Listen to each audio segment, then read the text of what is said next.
That's so much about the Olympics.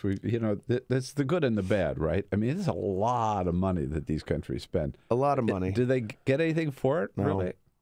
No. I love. Well, they get the world's attention, The world's attention, but look, Pyeongchang or whatever. If we talk never heard about of it before. South Korea Sochi. doubled its budget, doubled its initial budget prediction. They're going to spend something like $13 billion. They want to turn it into the Asian winter sports hub, but South Koreans don't really care about winter sports. The surveys beforehand were kind of unenthusiastic. And also they tore down a sacred forest, part of a sacred forest, to build the ski slopes. They don't know how they're going to use any of the venues after the games. And this is a typical story. This isn't South Korea's fault. I mean, Sochi was even worse. Sochi is worse, right? You go to the summer games are even worse because they're more expensive and they're more destructive. But it's typical. The Olympics are bloated budgets and environmental destruction, and I wanted to ask. Now you're adding a potential geopolitical mess into this one, right? And not much payoff, right? No, the benefits are really small. But we were talking earlier before the show started, but like the one exception to that may be Squaw Valley. I mean, I just know it because we used to go skiing there in California, right?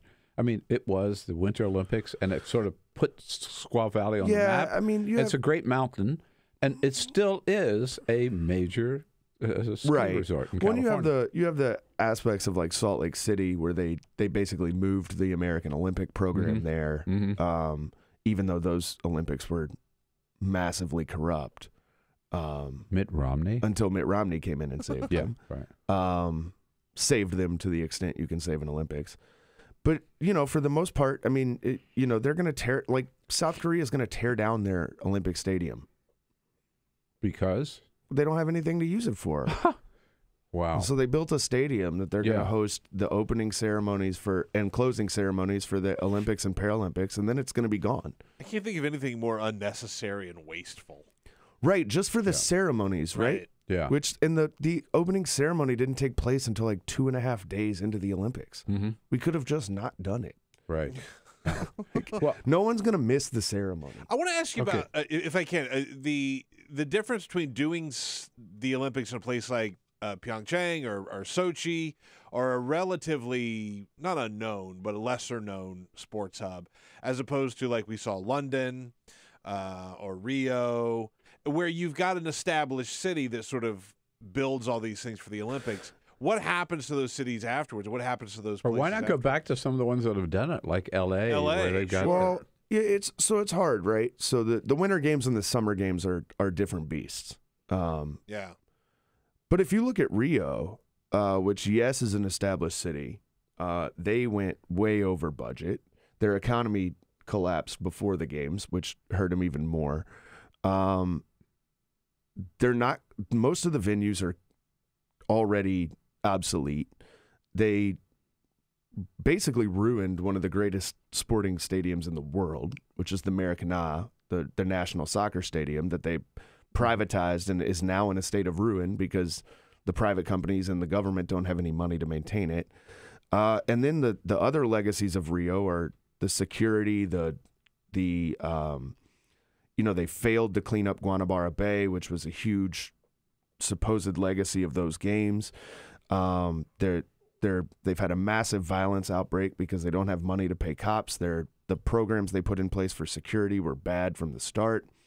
Then you go to places like London, where the stadium costs are still rising because they converted it into a soccer stadium for a Premier League club. One of London's major legacy items was affordable housing. They didn't accomplish that. Most of the housing has been luxury or not affordable by the official definition. And the other legacy point for London was supposedly increasing sports participation for children and people in East London. That hasn't happened.